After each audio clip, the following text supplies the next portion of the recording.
Hey everybody, as you know, we are on the verge of the Ferguson verdict.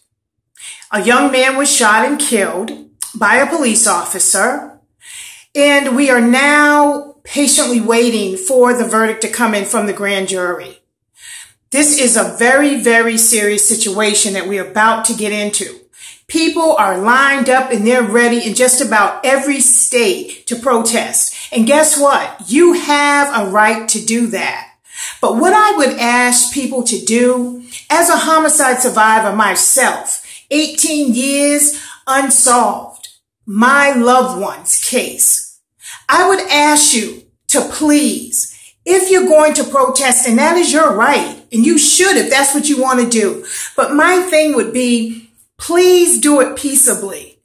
Do not allow people to come into your situation and cause trouble where you get arrested or someone else can possibly get shot.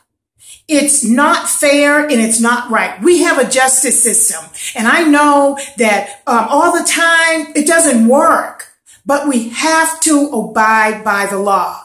And you know, believe me, the situation I just came out of, occupying that Boston Police Department, I tell you this, not one time did I do anything that was against the law. So I say to everybody out there, please exercise your right to speak, exercise your right to protest, but do it with dignity and do it with respect.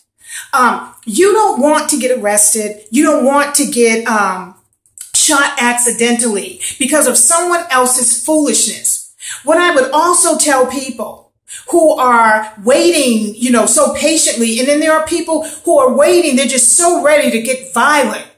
I would ask those people to take a moment and to think about the consequences. Breaking in stores and hurting people, just grabbing people off the street and beating them, that is not going to change the verdict. What's going to change the verdict is to pray and to stand up and stand together and fight the system that be. Fight all these injustices. Fight all these prejudices. This is nothing but pure racism. Somebody said to me, Mary, why are you always throwing up the race card? And you know what my reply was? It is the only card I'm dealt. So what else can I play with? So what I'm really trying to say to everyone, if we would keep it real and really look at the situation here, you got to look at statistics. Black men are murdered so many times more than white men, but white men's cases are solved so many more times than black men. 10 white men murdered, 8 cases are solved. These are real statistics. Now flip it. 10 black men murdered, 2 cases are solved. We must look at the elephant in the room. And to look at the elephant in the room, which is racism, look at it in a respectable way. We don't have to argue and fight about what we know is really going on. If we would be adults and sit down and say that it's there, talk about it, deal with it, and come together as people. Black people, white people, yellow people, brown people, come together and address the issue of racism. Black men are being abused, and you can get mad all day long. Statistics show it. They are living in a time where they have to walk around wondering if today's the day they're going to get shot and killed. I am asking the black community, I'm asking the white community to come together. Let this verdict happen and peacefully protest. It's your right. The amendment says you can do it, but you must do it peacefully. Do not go in stores and break in. Do not harm innocent citizens. Do not beat people because of the color of their skin. Please, people, let us come together and reason. I'm also asking people, if you're feeling some kind of way emotionally, you can't deal with what's going on, I'm asking you to go to your churches. I'm asking you to find your friends, a neighbor, find someone in some place you can go that you're calm and you don't have to allow all the stuff that the other people who are destroying things and doing all the illegal stuff bother you. Please, people, we can work this out if we do it together. That is the problem. We won't come together. So I'm asking you to please find peace within. Whatever this verdict is, we cannot change it until we hear all the facts. No one has heard all the facts.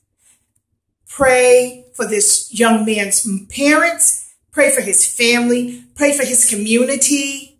And please pray for your family and your community, because homicide happens everywhere, whether it's a police officer killing someone, shooting someone, whether it is like my husband just innocently walking up the street and interrupted a robbery. So, and you know the story. You all out there are affected by this terrible epidemic called homicide. Please, I beg you, as a woman survivor of homicide and as the voice of so many women in my community from the Women Survivors of Homicide movement, please listen to me.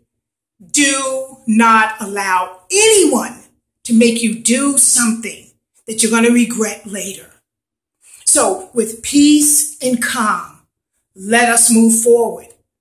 With peace and calm, let us be still and see the power of God take control of this situation. My prayers are with everyone, and I pray that our Black men would get a break. Give them a break. Please, society, you must release our Black men. Women, stand up. You have to fight with humility and in respect. Survivors, you must stand and take charge, because we are the advocates and we are the strong force that is going to be the voice to bring our poor communities out of these injustices. So again, be safe, everybody. If you feel vulnerable, find some place to go, whether it's a church, go into a hospital, go into the police station, whatever it is you have to do. I want everybody to be safe. So I'm speaking to you as a woman survivor of homicide. The movement stands for peace and justice. We do not stand for violent protesting. Please, people, let us get control and fight the good fight. Thank you, and be safe.